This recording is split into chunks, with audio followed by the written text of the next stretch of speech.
Si vous nous rejoignez, merci de votre fidélité. Bienvenue, mesdames et messieurs, voici les titres de votre journal. Un nouveau siège pour la société Orange Guinée. C'est un édifice d'envergure qui symbolise la confiance du secteur privé en l'économie nationale. Le Premier ministre salue cette œuvre qui participe à la vision de progrès incarnée par le chef de l'État, général Mamadi Doumbouya. Bonne nouvelle pour les étudiants et le monde universitaire guinéen. Le syndicat national autonome de l'enseignement supérieur décide de suspendre son mot d'ordre de grève. La société guinéenne de palmier à huile et DVA amorce une nouvelle phase de relance. Le gouvernement vient de signer une convention de financement de 30 milliards de francs guinéens pour redonner un nouveau souffle à cette entreprise stratégique. Voilà pour le sommaire. Bonsoir à tous. Le centre directionnel de Koloma continue donc de se transformer en un véritable pôle économique et administratif. Ce vendredi, le Premier ministre chef du gouvernement a présidé la cérémonie d'inauguration du tout nouveau siège d'Orange Guinée, un édifice moderne qui symbolise à la fois la confiance du secteur privé dans l'économie nationale et la concrétisation de la vision du chef de l'État, général Mamadi Doumbouya. C'est un reportage de Hadi Kamara. Le gouvernement guinéen reste ouvert à toute initiative favorisant la connectivité et l'innovation dans le pays. Sur la crête de Koloma, dans la commune de Ratoma, s'élève désormais un bâtiment qui attire le regard. Entre verdure et modernité, le nouveau siège domine la capitale comme un symbole d'innovation et d'ouverture, un panorama à la hauteur des ambitions numériques guinéennes. C'est le Premier ministre, chef du gouvernement, en présence du président du CNT, qui procède à l'inauguration de l'infrastructure. La commune de Ratoma qui abrite ce siège, ce beau bijou, est une commune qui a été connue dans un passé récent comme une commune de délinquance, de violence et de remous social. Merci à Orange pour avoir porté confiance à notre territoire, avoir amené ce bijou ici pour que la population de Ratoma désormais se ressent encore plus à l'aise. C'est qu'une maison nouvelle ne vaut que par la vitalité de ceux qui l'habitent. Et c'est bien cela que nous célébrons aujourd'hui, une réussite humaine et entrepreneuriale et la promesse d'un avenir toujours plus ambitieux aux côtés du peuple de Guinée. Je suis d'autant plus ému que ce moment a pour moi une résonance personnelle. J'étais là au lancement en 2007 en tant que directeur commercial. J'ai eu l'honneur de revenir comme directeur général 10 ans plus tard, en 2017, et me voici aujourd'hui, 18 ans après le lancement, comme président du conseil d'administration pour célébrer la maturité et la solidité de cette belle maison. L'infrastructure est un espace d'innovation, de créativité et de proximité avec les clients pour accompagner la Guinée dans la transition digitale. Ce siège d'Orange Guinée incarne à la fois une réussite économique, un partenariat public-privé solide et un symbole d'enracinement. En choisissant de bâtir ici, Orange Guinée ne fait pas qu'investir dans la pierre, elle investit dans la confiance, dans la stabilité et dans la jeunesse guinéenne. Elle investit dans notre économie. C'est un message fort. La Guinée est une terre d'investissement, de sécurité, de performance. Ce nouveau siège va abriter les principaux services administratifs et techniques de l'entreprise dans une dynamique de transformation numérique soutenue par le gouvernement. Pour nous, c'est un grand jour pour de multiples raisons. Ce n'est pas simplement un bâtiment qu'on inaugure. On célèbre à travers ce que Orange Guinée a construit ici plusieurs aspects. Premièrement, on célèbre Orange. Rendons à César ce qui appartient à César. Vous avez été parmi les premiers, ou sinon le premier, à aller dans le sens de la recommandation du président de la République, le chef de l'État, le général Mamadi Doumbouya, que chaque entreprise d'envergure, qu'elle soit dans le secteur des télécoms ou dans le secteur des mines, de construire son siège en République de Guinée. Merci pour avoir, disons, réalisé cette recommandation du président de la République. La deuxième chose, à travers Orange, on salue l'émergence d'une autre culture entrepreneuriale. Orange Guinée est le fruit de collaboration, de coopération avec d'autres entreprises africaines et des entreprises de outre-Atlantique comme Orange France et autres. C'est une nouvelle dynamique qui transforme le continent avec de nouveaux champions qui émergent et qui élargissent leur champ d'activité. Et c'est très bien que le secteur des télécoms, que les Africains, les intérêts africains soient aussi progressivement parmi les leaders continentaux et de même, pourquoi pas, aller investir en Amérique, en Europe, pourquoi pas. Il faut rêver et il faut y aller. De la colline de Koloma, symbole de hauteur et de vision, ce nouveau siège inscrit son empreinte dans le paysage technologique du pays, aux côtés du gouvernement, pour que chaque citoyen puisse bénéficier des avantages de l'économie numérique. Et puis, dans un élan de souveraineté économique, la Guinée franchit une étape historique avec la naissance de Nimba Mining Company SA. C'est la première compagnie minière 100% guinéenne basée à Kamsar. Elle a procédé cette semaine à son premier chargement de bauxite sous la présidence de Djiba Diakité, président du comité stratégique de Simandou. La cérémonie s'est tenue en présence du ministre secrétaire général de la présidence de la République, général Amara Kamara, des membres du gouvernement et des autorités locales. On fait le point avec adjudant-chef Abakar Kamano, correspondant de la presse militaire. Sous le leadership éclairé du chef de l'État, son Excellence Mamadi Doumbouya, la Guinée insuffle une nouvelle dynamique de développement minier et renforce davantage sa souveraineté économique. Moins de 3 mois après sa création, Nimba Mining SA marque une étape décisive dans la relance des activités bauxitiques en République de Guinée. La compagnie guinéenne à capitaux guinéens a réalisé ce mardi 4 novembre 2025 son premier chargement bauxite. La cérémonie de lancement officiel des activités de ce géant minier guinéen a eu lieu sur le site de la compagnie à Kamsar, sous la présidence du président du comité stratégique de Simandou, ministre directeur de cabinet de la présidence Djiba Diakité, en présence du ministre secrétaire général de la présidence de la République, le général Amara Kamara, des membres du gouvernement, des autorités administratives et locales, ainsi que des responsables et personnels de Nimba Mining SA. C'est avec une immense fierté que nous assistons aujourd'hui à un moment historique. Le chargement de la première cargaison de bauxite de Nimba Mining Company, ici à Kamsar, dans le Bagataï. Ce n'est pas un simple départ des minerais.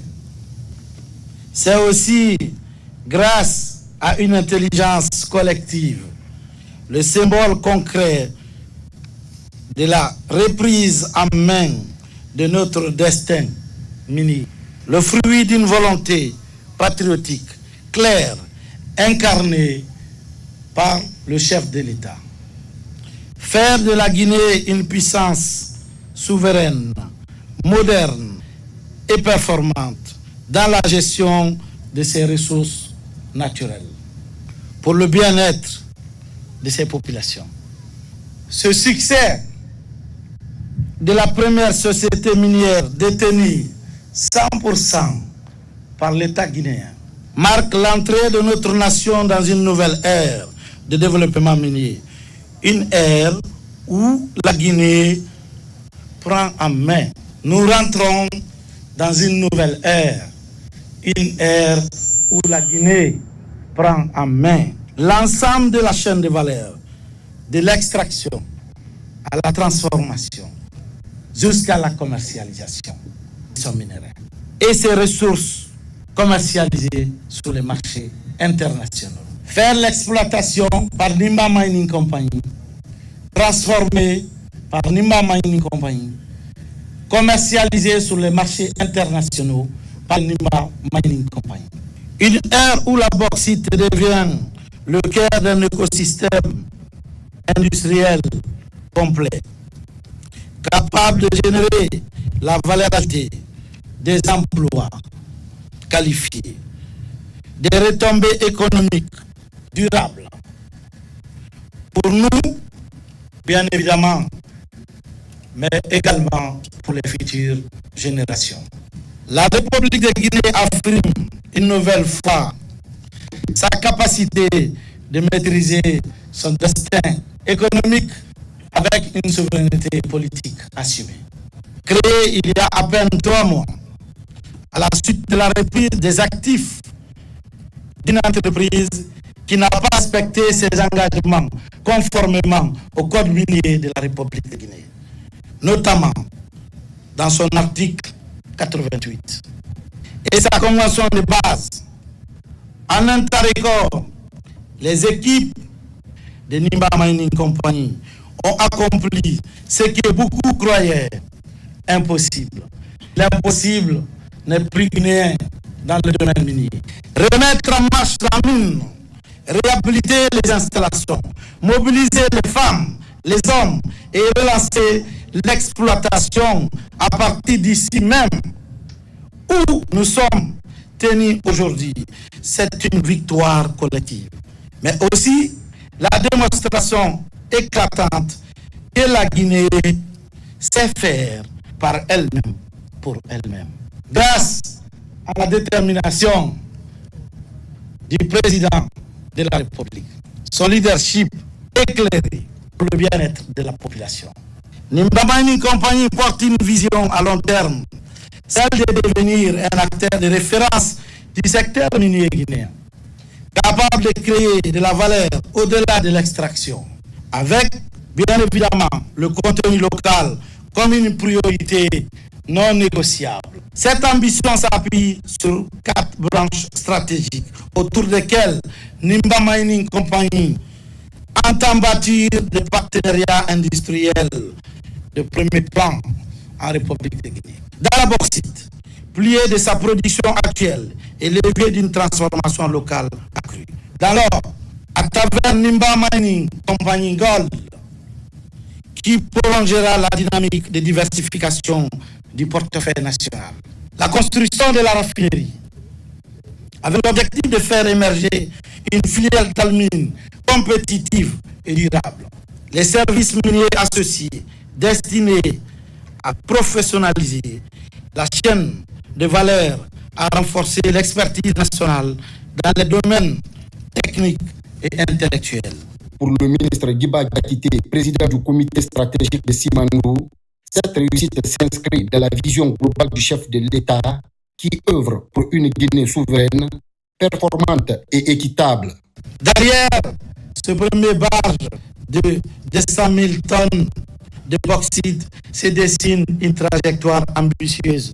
1 500 000 tonnes dès cette année font partie des engagements fermes de la direction de Nimba Mining Company. Nimba Mining Company se donne l'ambition d'étendre ses capacités à des dizaines de millions de tonnes dans les années à venir. Mais au-delà de ces chiffres, il y a une vision, la vision d'un homme. Faire émerger une économie guinéenne où l'extraction alimente la transformation, où les revenus miniers financent l'éducation, la recherche, la formation, l'innovation à travers l'initiative Simandou Academy, où chaque emploi créé ici à Kamsar, dans le Bagataï, résonne comme une victoire du travail. La Guinée ne veut plus être un simple fournisseur de matières premières. Terminé. Elle veut devenir un acteur global, un centre d'excellence technique, logistique, de recherche et d'innovation, un pôle africain d'excellence de la transformation minière, un modèle de souveraineté économique appliqué, pas théorique. Si hier, c'était possible de faire reculer l'État guinéen, aujourd'hui, quand l'État décide, nous avançons. Nous voulons redire avec force que le succès de Nimba Mining s'inscrit dans une dynamique plus large, celle du programme Simandou 2040, qui trace la voie d'une transformation structurelle et durable de notre économie. Ce que nous voyons aujourd'hui à Kamsar, c'est l'incarnation de cette vision. sous la conduite éclairée de son Excellence, Monsieur le Président de la République, la Guinée avance. Elle avance dans l'ordre, dans la discipline et la performance. Elle avance pour transformer ses richesses en puissance et sa puissance en prospérité partagée. Nous avons besoin de vous, les femmes de Guinée, les hommes de Guinée, pour mener ces combats patriotiques. Avec ce premier chargement de 200 000 tonnes de bauxite de haute qualité, dans le cadre d'un contrat de vente de 1,5 million de tonnes signé le 15 octobre 2025, la relance opérationnelle de Nimba Mining SA, première compagnie minière 100% nationale, est un succès qui marque l'entrée du pays dans une nouvelle ère de développement minier. Merci pour tout ce que vous avez fait pour que Nimba Mining Company démarre rapidement. Mais ces remerciements, évidemment, vont tout d'abord au chef de l'État, son Excellence, le président de la République, M. Mamadi Doumbouya, qui a exprimé sa vision de créer Nimba Mining Company et qui a pris les décisions qui s'imposaient pour concrétiser ce projet. Alors la feuille de route qui m'avait été donnée par le gouvernement était très claire. Création de la société Nimba Mining le 5 août 2025. Le directeur général devait être sur le site le 1er septembre. La reprise des chargements devait être faite 60 jours. 60 jours maximum pour redémarrer les opérations. Pas un jour de plus. Et le défi, nous l'avons relevé. Et nous l'avons relevé tous ensemble. Et je me tourne vers les employés de Nimba Mining. Cette première étape est accomplie. Les premiers déchargements ont été réalisés le 30 octobre. Et nous procédons aujourd'hui au lancement du chargement du premier lot commercial de bauxite de Nimba Mining Company. Il faut féliciter le personnel de Nimba Mining Company qui a réalisé cette performance. Et je parle bien d'une équipe composée à 99% d'opérateurs guinéens, de techniciens guinéens, d'ingénieurs guinéens et de cadres guinéens. Fondée sur la souveraineté économique, la performance et la transparence, cette action incarne la volonté du chef de l'État de rationaliser et de professionnaliser la gestion des ressources naturelles tout en assurant leur pleine valorisation sur le sol guinéen. La création de NMC s'inscrit au cœur de la vision industrielle du chef de l'État. Transformer en Guinée les richesses extraites de la Guinée, conformément au programme Simandou 2040, notre pays, qui dispose d'une part déterminante des réserves mondiales de bauxite, soit les 2 tiers, doit désormais maîtriser la chaîne de valeur, tout en valorisant les minéraux associés, ainsi que le gallium ou d'autres ressources qui sont aujourd'hui des minéraux très prisés et qui sont des minéraux stratégiques. C'est l'ambition que porte NMC, faire de la bauxite guinéenne un moteur de souveraineté, d'industrialisation et d'emploi qualifiés. Cette ambition repose sur des fondamentaux clairs. Gouvernance rigoureuse des titres miniers à travers l'assainissement du cadastre minier, la digitalisation des procédures et pour une plus grande transparence pour chaque étape du processus d'octroi des titres miniers. Priorité à la transformation locale des produits miniers pour que la valeur ajoutée reste en Guinée et irrigue nos territoires et nos vaisseaux sanguins. Renforcement du contenu local avec des emplois qualifiés, de la sous-traitance, la formation et la montée en compétences des jeunes Guinéennes et Guinéens. Transparence et redevabilité. En pleine conformité avec les normes internationales de l'initiative pour la transparence dans les industries extractives. Exigence en termes ISJ, les normes environnementales, sociales et de gouvernance. Pour une protection de l'environnement, la sécurité du travail et des travailleurs, le respect des communautés riveraines des zones d'exploitation minière pour une gestion responsable de nos ressources naturelles. Cette société s'inscrit en droite ligne de notre éditorial d'indépendance que nous appelons aujourd'hui la souveraineté économique.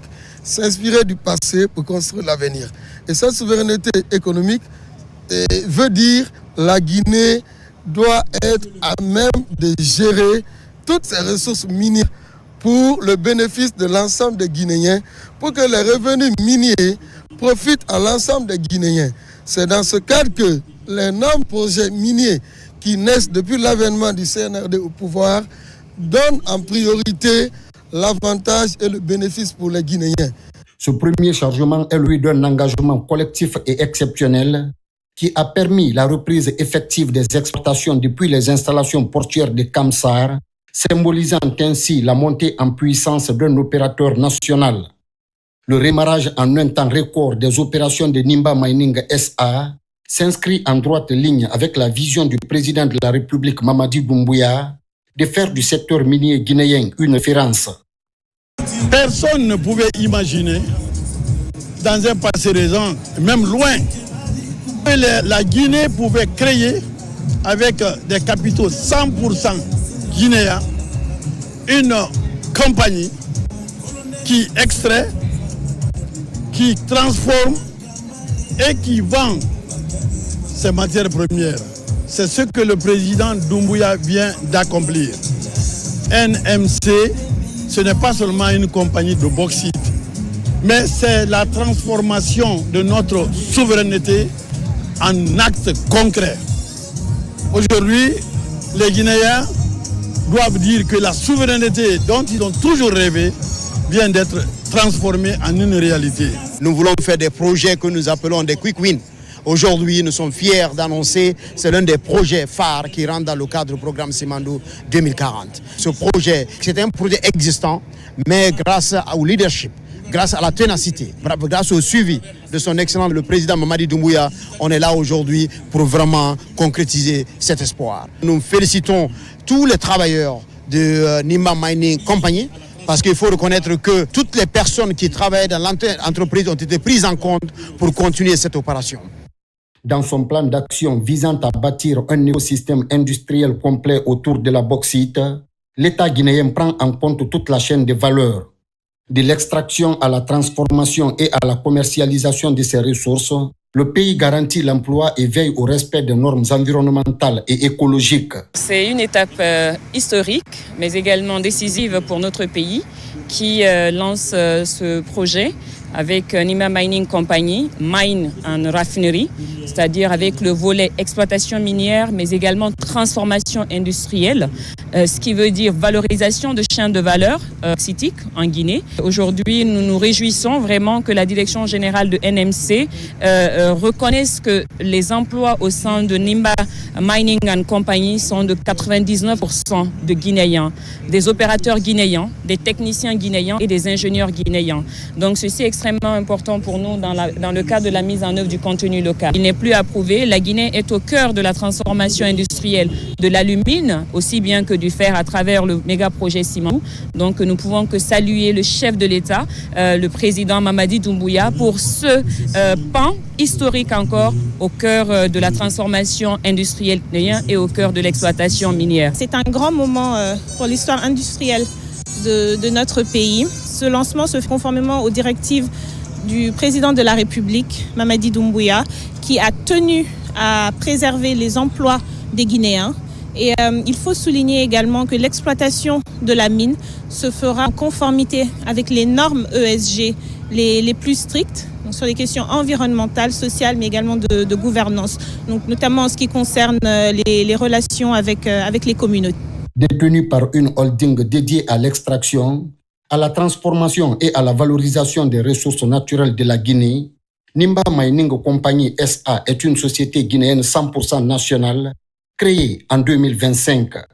Elle exploite les mines de Tingilinta, l'un des plus grands gisements de bauxite du pays. Nimba Mining incarne un modèle de gouvernance souveraine et durable au service du développement socio-économique de la République de Guinée. À la suite du lancement officiel du tout premier chargement de bauxite de Nimba Mining Company SA, la délégation a rendu une visite de courtoisie auprès des sages de la localité de Kamsar.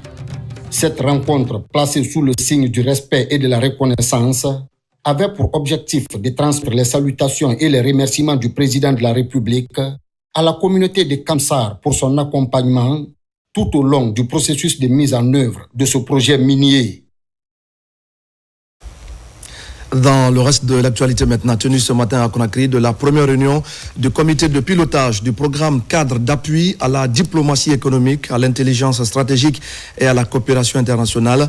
Ce programme ambitieux entend renforcer la place de la Guinée sur la scène internationale en misant sur la diplomatie économique et sur l'implication de la diaspora dans le développement socio-économique du pays. Alpha Isiagaba. La diplomatie économique au cœur de la vision de refondation.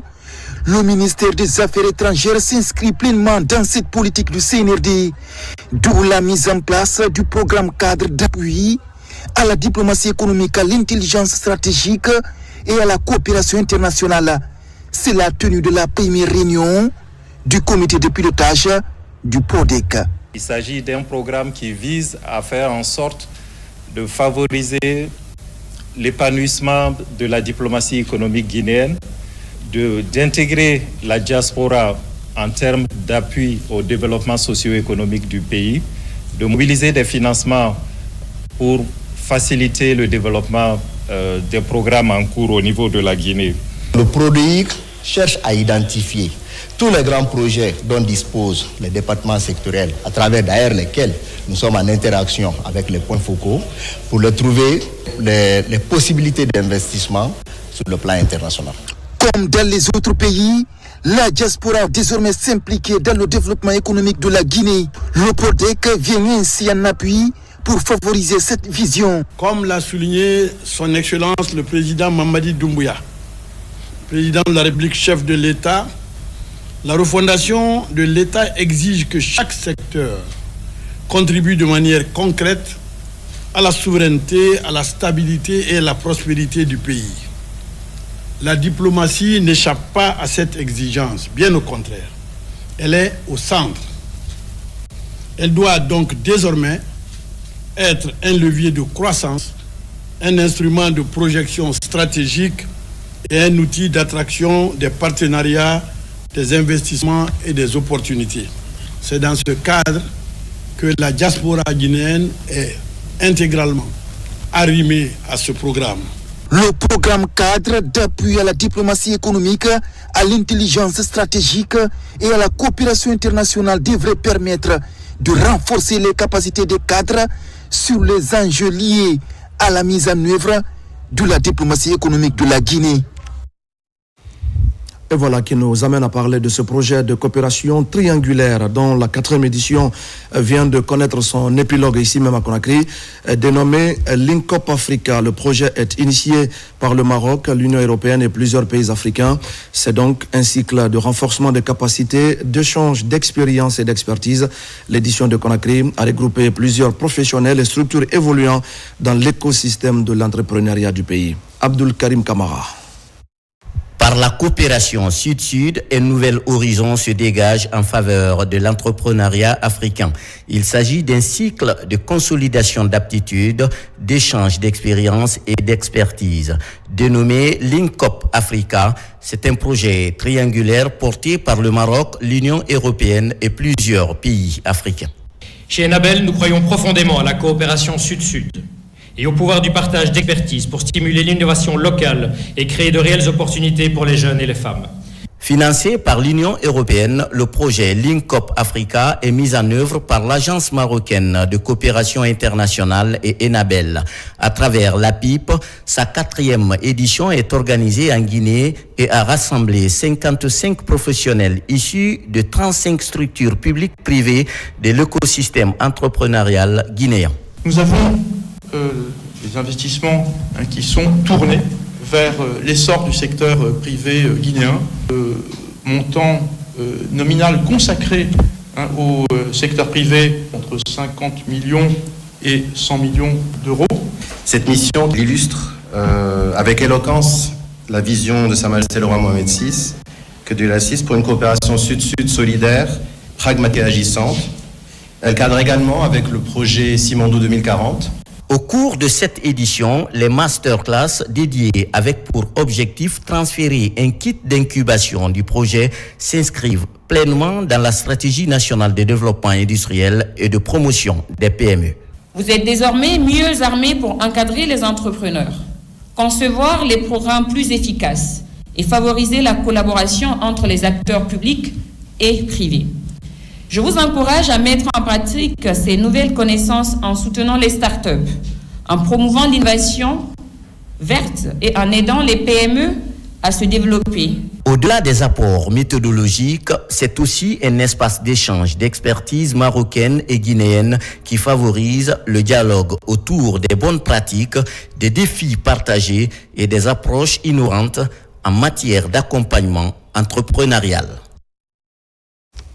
Merci à Abdul Karim Kamara pour ces explications. Et puis la Guinée vers l'élection présidentielle du 28 décembre prochain. Après le dépôt des candidatures et l'installation du Collège des médecins, la Direction générale des élections vient de signer des conventions avec des organisations de la société civile et des associations de presse. C'est une collaboration destinée à renforcer la mobilisation citoyenne pour un vote inclusif, apaisé et crédible.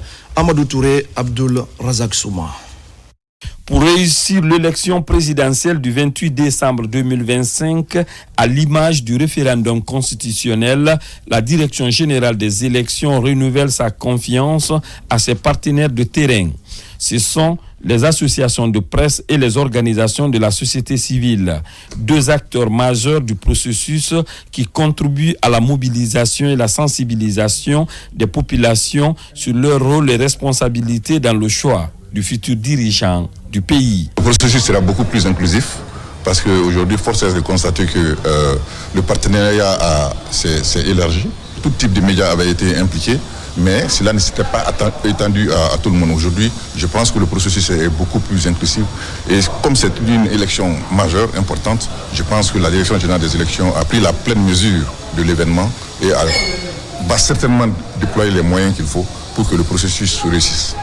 Cette convention nous permettra ensemble de contribuer à asseoir la paix durable pendant ce processus, mais aussi à contribuer à l'information et à la sensibilisation des citoyens, surtout l'éducation civique, pour amener chaque citoyen à comprendre le processus qui nous engage tous. À travers ces différentes signatures, ces structures s'engagent à accompagner la Direction générale des élections dans l'organisation d'un scrutin présidentiel apaisé et crédible à l'image du vote référendaire. Entièrement sur vous pour que l'accompagnement que vous avez si bien fait dans votre domaine soit renouvelé pour la tenue du scrutin présidentiel du 28 décembre 2025. Quel que soit l'organe technique de gestion que nous mettions en place, la communication, l'information, la sensibilisation est la clé de voûte de la réussite de tout processus électoral. La Direction générale des élections vient par ses différentes signatures de convention franchir une autre étape importante vers la tenue d'un scrutin présidentiel apaisé, inclusif et crédible le 28 décembre 2025. À présent, ce communiqué de la Cour suprême. La Cour suprême de la République guinéenne informe l'ensemble des citoyens et les candidats à l'élection présidentielle du 28 décembre 2025 qu'une audience publique se tiendra ce samedi 8 novembre 2025 à 18h précises dans la salle d'audience de la Cour suprême. Cette audience sera consacrée à l'examen et à la publication de la liste provisoire des candidats à l'élection présidentielle conformément à l'article 47 de la Constitution qui prévoit que la Cour constitutionnelle arrête et publie la liste des candidats 45 jours au plus tard avant le scrutin. L'article 138 du Code électoral qui dispose que la Cour constitutionnelle publie la liste provisoire des candidats à l'élection présidentielle avant la date du scrutin. La Cour suprême procédera à cette occasion à la lecture officielle de la décision fixant la liste provisoire des candidats retenus pour l'élection présidentielle du 28 décembre 2025. Fait à Conakry le 7 novembre 2025, signé Yaya Boiro, président de la première chambre civile et sociale de la Cour suprême, premier président par intérim de la Cour suprême. Je le disais tout à l'heure, au sommaire, le syndicat national autonome de l'enseignement supérieur et de la recherche scientifique suspend son mot d'ordre de grève. Un protocole d'accord a finalement été signé après 2 jours de négociations intenses avec le gouvernement. Les enseignants-chercheurs réclamaient l'application du décret portant fixation de la rémunération des fonctionnaires titulaires de grade dans les institutions de formation. Idrissa Ba. Le mouvement de débrayage déclenché le 3 novembre par le syndicat national autonome de l'enseignement supérieur et de la recherche scientifique a désormais pris fin. Mandaté par le Premier ministre, chef du gouvernement, le Conseil national du dialogue social, sous l'égide du ministère du Travail et de la fonction publique, avait engagé des discussions avec des parties prenantes. Après 2 jours de négociations, un compromis a finalement été trouvé et matérialisé ce jour par la signature d'un protocole d'accord. Entendu au point 1, ils vont s'occuper des articles 3, 4, 5 et 6 au mois de novembre. À la paix du mois de novembre, les articles 7, 8 et 13 en rapport avec les primes de fonction et primes de risque au mois de décembre.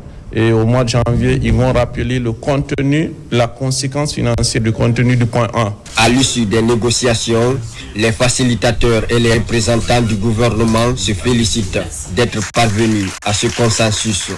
Je pense que nous avons trouvé le dialogue, fait le dialogue et nous avons obtenu d'excellents résultats.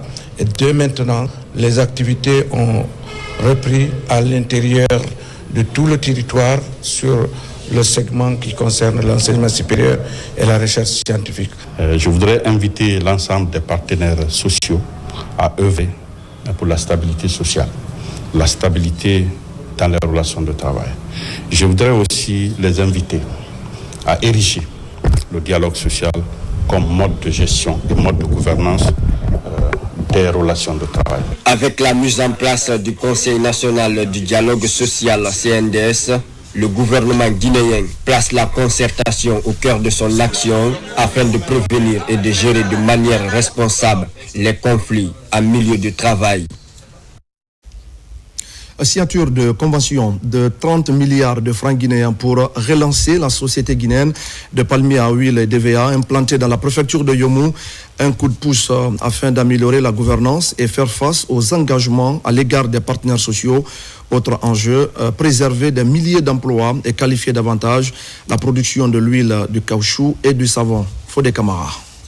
Derrière cette série de signatures, une convention de partenariat se dessine entre la Banque islamique de Guinée et la société guinéenne de palmiers à huile et d'EVA. Une convention de 30 milliards de francs guinéens pour mieux planifier les paiements au profit des travailleurs, planteurs, transporteurs et autres partenaires sociaux. Ce partenariat est né de la conviction partagée que la relance de la SOGIPA est possible, à condition de rétablir la confiance entre les acteurs, de sécuriser les flux financiers et de garantir à nos producteurs et transporteurs la régularité de leurs paiements. Nous voulons, à travers cet accompagnement, contribuer à la stabilité des revenus des producteurs, à la sécurisation des emplois et à la révalorisation de la filière palmier à huile et EVA, qui sont des secteurs stratégiques pour la région forestière et pour l'économie nationale. Cette convention vient solidifier les instruments de gouvernance de la SOGIPA, une agro-industrie de 38 ans d'existence dont les milliers d'emplois sont à préserver. La SOGIPA est ça que nous voulons désormais construire avec la vision du président de la République, le général Mamadi Doumbouya, est une SOGIPA réinventée, fidèle à son héritage, mais résolument tournée vers l'avenir. Je vous exhorte donc à maintenir ce cap et à faire de ce partenariat un instrument concret de transformation et de progrès. Car le développement agricole ne se décrète pas, il se construit par la confiance, la méthode et la bonne gouvernance. Toujours sous l'égide des autorités du ministère de l'Agriculture, une autre convention a été signée. Un accord de plus de 100 millions de dollars pour la réalisation d'une ferme intégrée à Bagna, dans la région de Farana. Une ferme avec plus de 1000 emplois directs dans la ligne de mire. Au début, plus de 5000 hectares d'exploitation. On va produire du riz, du blé, du soja et du maïs. Et ça, au final, va produire, on pense, plus de 100 000 tonnes de nourriture qu'aujourd'hui, on est forcé à importer parce qu'il n'y a pas assez de production locale. Pour tourner la page de l'agriculture de subsistance peu rentable, les autorités explorent les pistes de solutions pour transformer les potentialités de la ruralité en véritable moteur de croissance économique. Le contenu de ce communiqué du Conseil national de la transition portant convocation d'une plénière. Le président du Conseil national de la transition CNT convie l'ensemble des honorables conseils nationaux à une plénière le samedi 8 novembre 2025 à 15h précises dans l'hémicycle du Palais du Peuple. L'ordre du jour de cette plénière porte sur l'examen et la délibération autour du volet recette de la loi de finances rectificative exercice 2025.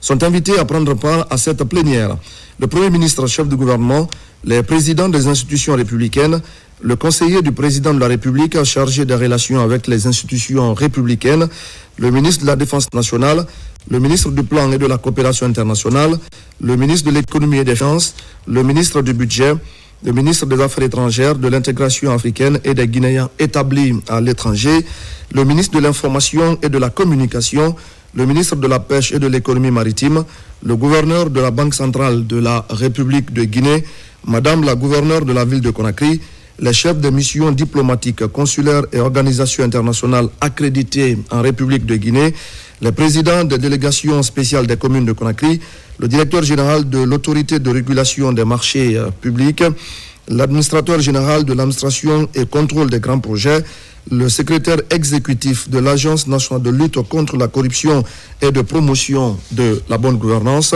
le coordonnateur du bureau de suivi des priorités présidentielles, le représentant de la Confédération générale des entreprises de Guinée, le représentant du Conseil national des jeunes de Guinée, les représentants des coalitions des partis politiques, les représentants des centrales syndicales, les représentants des organisations de la société civile, les anciens membres du CTRN et du CNT de 2010, les représentants des organisations de la presse publique et privée. Compte tenu de l'importance de l'ordre du jour, la présence de tous les honorables conseillers nationaux est exigée. Conakry, le 7 novembre 2025, pour le bureau, le président du Conseil national de la transition, Dr Dansa Kourouma. À présent, parlons de la validation du troisième rapport portant sur les avancées de la Guinée dans l'application de ses engagements internationaux en faveur du climat. Le document ainsi validé sera communiqué au secrétariat des Nations Unies, ce qui devra permettre à notre pays de figurer parmi les nations les plus engagées, notamment dans la réduction du réchauffement de la planète. Mamadou Alpha Baldé et Yara Diallo. Les communications sur les changements climatiques doivent être fournies de façon périodique aux instances onusiennes pour montrer l'engagement du pays dans la lutte contre les émissions de gaz à effet de serre, les efforts d'adaptation, mais aussi ceux liés à la mobilisation des fonds pour le financement des projets verts. Conformément aux accords de Paris, la Guinée valide sa troisième communication sur les changements climatiques. La troisième communication nationale constitue un document stratégique majeur, car elle permet de dresser un état de lieu actualisé des émissions nationales de gaz à effet de serre, des vulnérabilités de nos secteurs socio-économiques ainsi que des efforts d'atténuation et d'adaptation entrepris par la Guinée. Les émissions mondiales de gaz à effet de serre ont atteint des niveaux historiques principalement dus aux énergies fossiles, à la déforestation et à l'urbanisation non durable. L'Afrique, bien qu'elle ne contribue qu'à environ 4% des émissions mondiales, est l'un des continents les plus vulnérables aux impacts du changement climatique. Le document permet de renforcer la visibilité des efforts de la Guinée, mais aussi améliorer la coordination des actions entre les différents acteurs impliqués dans la lutte contre le réchauffement climatique à tous les niveaux. Principale composante de ce rapport, c'est les inventaires de gaz à effet de serre, les sources d'émissions, les mesures d'atténuation et aussi l'étude de risque et de vulnérabilité. Toutes les parties doivent dire voilà ce que nous envisageons pour faire diminuer les émissions de gaz à effet de serre ou bien renforcer le puits, le réservoir de chaque pays. Et vu que nous sommes vraiment des pays africains, les émissions ne dépassent pas 4%, alors que nous sommes les plus vulnérables. Aujourd'hui, la Guinée reste un pays en phase avec ses engagements internationaux sur le climat. Avec ses partenaires, le pays respecte l'essentiel des accords et conventions dont il est signataire. Et pendant ce temps, dans la commune de Ratma, l'assainissement reste une priorité pour les autorités locales et pour les acteurs de terrain. Face à ces défis environnementaux de plus en plus grandissants, le projet d'assainissement de Conakry prend forme. Un cadre de conscience est mis en place afin de fédérer tous les efforts pour une gestion encore beaucoup plus efficace des déchets. On fait le point avec Sona Sagno. Pour mieux coordonner les actions d'assainissement, les acteurs du secteur se réunissent à Ratoma dans le cadre d'une concertation placée sous le signe de l'engagement collectif et de la responsabilité communautaire. Le cadre de concertation, ça fait par des efforts que le projet tente de mettre en place. C'est de créer un espace d'échange avec l'ensemble des acteurs. Discuter, comprendre réellement le rôle de chacun, faire des recommandations à qui le droit et chercher à lever les fonds concrets au niveau des partenaires, des bailleurs, pour que la ville de Conakry soit réellement propre. Engager chacun afin qu'il prenne sa responsabilité. On vous remercie pour avoir porté le choix sur notre commune. Et je dis avec fierté, nous avons inspiré les 12 autres communes. Et on s'est donné pour engagement, pour détermination, dit que nous devons travailler pour que les autres apprennent de nous. Je nous invite à une prise de conscience. Initiée par le projet d'assainissement de Conakry, la rencontre vise à faire le point sur la situation de l'assainissement, identifier les défis et proposer des solutions durables.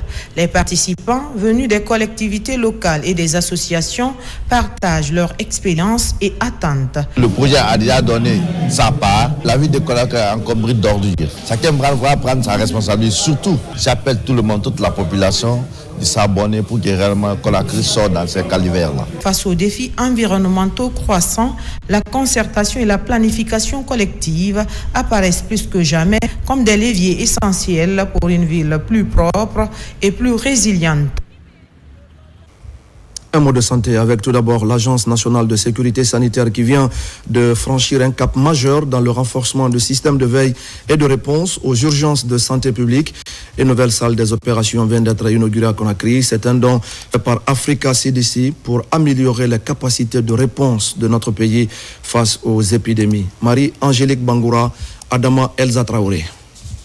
Moderne et entièrement équipée, cette salle permettra d'assurer une surveillance sanitaire plus efficace, une coordination rapide et une gestion opérationnelle en temps réel lors des crises sanitaires. Une avancée qui s'inscrit dans le cadre du plan national de sécurité sanitaire à travers le soutien de Africa CDC pour mieux protéger les populations. Ce matériel dernière génération d'un montant de $400 000 vient dans la vision de sauvegarder l'Afrique. Et dans l'agenda de sécurité sanitaire, aucun pays ne doit être laissé derrière. Et nous venons d'inaugurer cette salle qui permet de se préparer et de répondre aux urgences de santé publique. Les spécialistes du secteur en santé se félicitent de ce soutien logistique et technique qui vient consolider les efforts du pays dans la lutte contre les maladies à potentiel épidémiologique. C'est un centre névralgique qui va améliorer la coordination des interventions de terrain. Et ça va au-delà du cadre générique de l'ANSS. Souvent, quand on parle de l'ANSS, on voit que les épidémies. Mais nous sommes chargés de mettre en œuvre les orientations stratégiques du ministère de la Santé en matière de sécurité sanitaire. Donc le service vétérinaire, l'environnement, et l'administration du territoire, les programmes verticaux du ministère de la Santé, tout le monde utilisera ce centre pour coordonner les interventions de terrain. Nous tenons à remercier nos partenaires techniques et financiers, notamment CDC Africa et la Banque africaine de développement, pour cet investissement vraiment conséquent. C'est du matériel de dernière génération que nous avons découvert et cela vraiment est une satisfaction. Ce dispositif est conforme à l'approche One Health qui prône une collaboration entre santé humaine, animale et protection de l'environnement pour prévenir les épidémies et renforcer la résilience sanitaire, tout en s'alignant sur les standards internationaux de sécurité sanitaire. Au même moment, le ministère de la Santé, à travers l'Institut de perfectionnement du personnel de santé, continue son programme de formation. Cette fois-ci, ce sont les directeurs des hôpitaux qui sont concernés par une session de renforcement de capacité.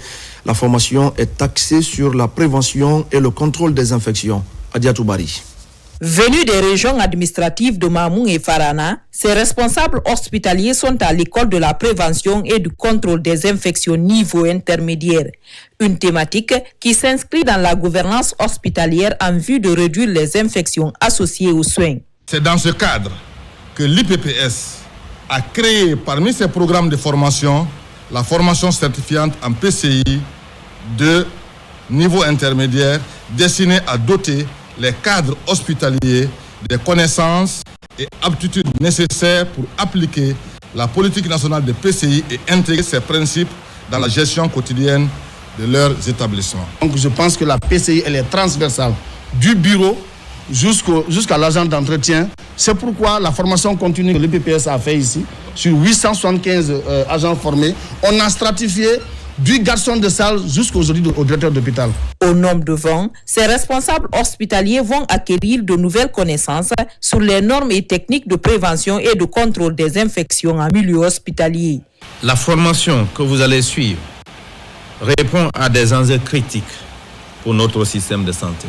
En effet, la gestion de la prévention et du contrôle des infections dans les hôpitaux et les centres de santé est un facteur déterminant pour assurer non seulement la sécurité des patients, mais aussi la confiance des usagers, la qualité des soins et l'efficience des services. Créé en 2009, l'Institut de perfectionnement de santé a pour vocation la formation continue du personnel à tous les niveaux de la pyramide sanitaire, ce pour qualifier davantage les prestations de soins au bénéfice des populations.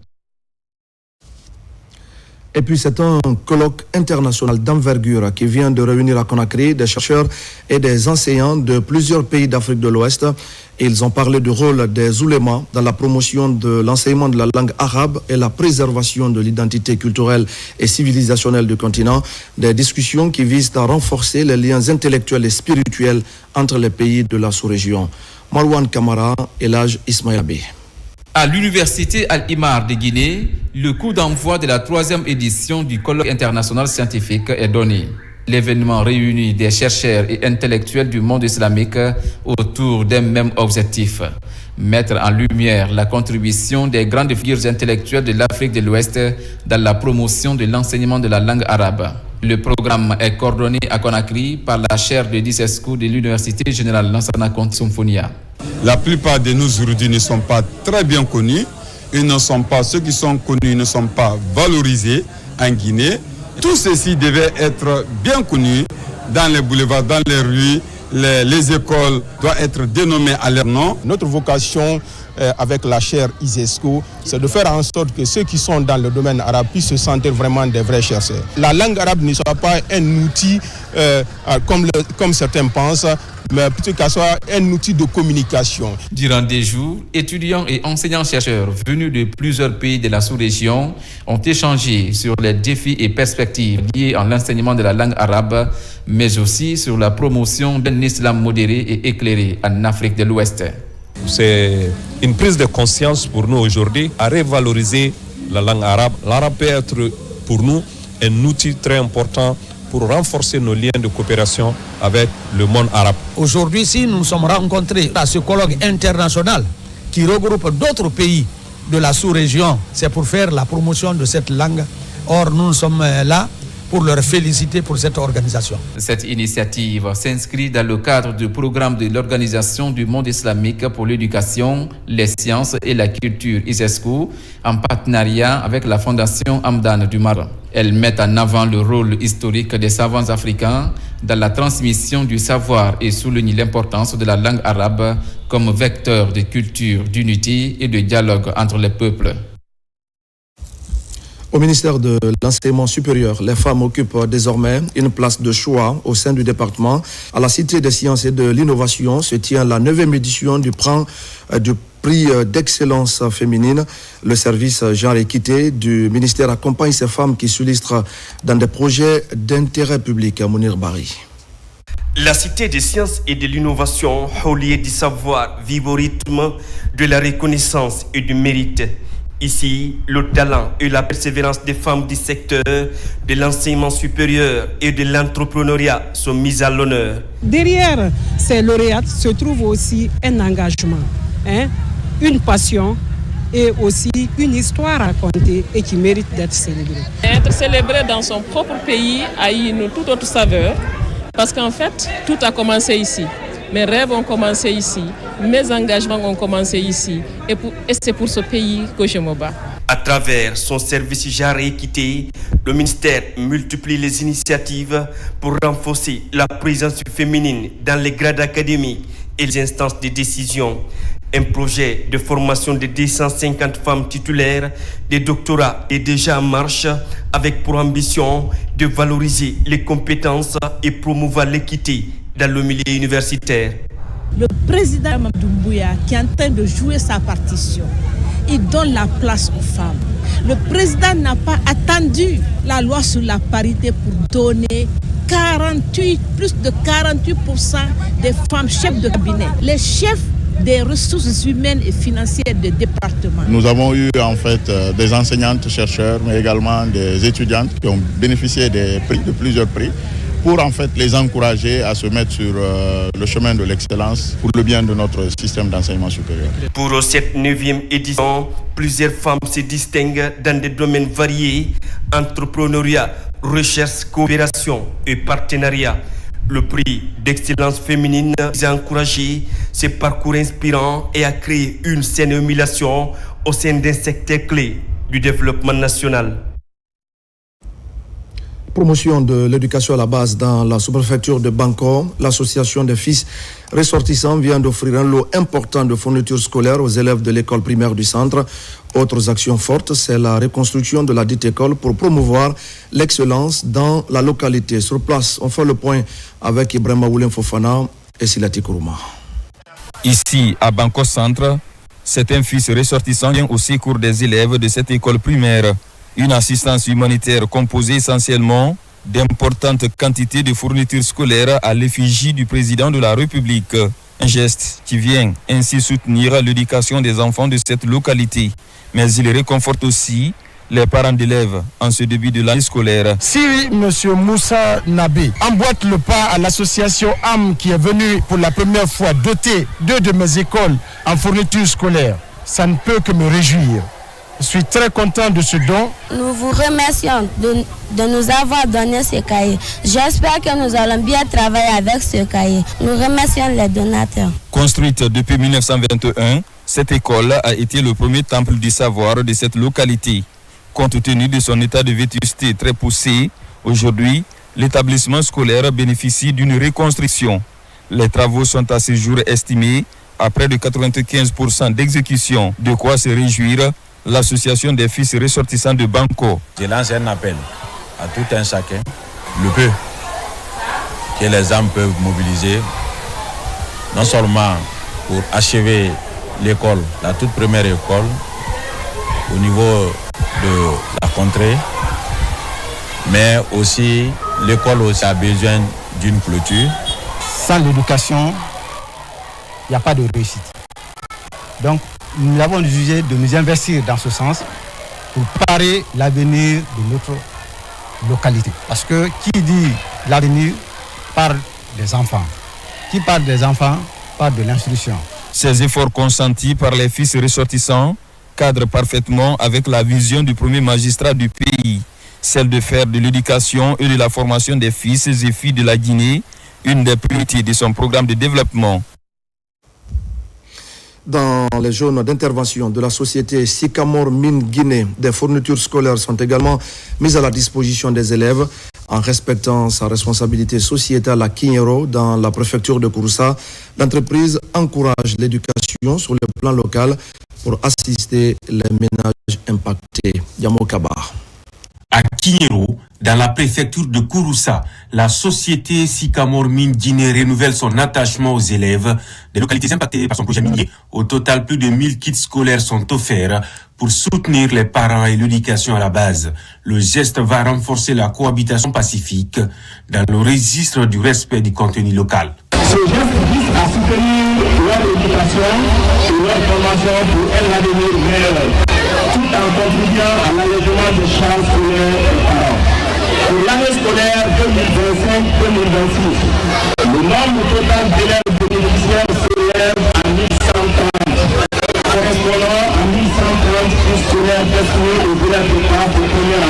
La création d'un environnement propice à l'épanouissement des enfants dans ces zones à forte activité minière, voilà l'une des motivations de l'entreprise pour augmenter le taux de réussite scolaire. Ce matériel n'est pas seulement un don, mais un outil précieux qui mérite soin, discipline et assiduité. Ça ne nous a pas surpris, parce que ce n'est pas la première fois.